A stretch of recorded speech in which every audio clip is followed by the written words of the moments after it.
ரட்சிப்பதற்காகவும் உன்னை தப்புவிப்பதற்காகவும்.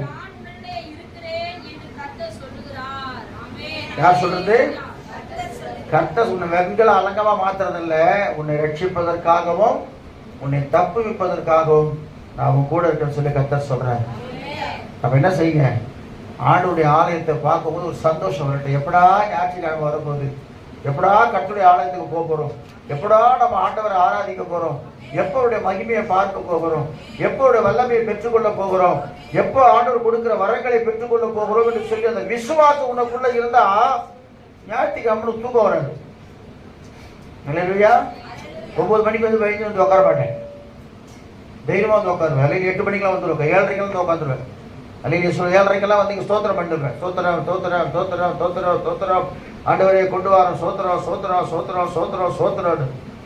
எங்கேயுமே நடக்காத அதிசயங்கள் நடக்குது. பாத்திரம்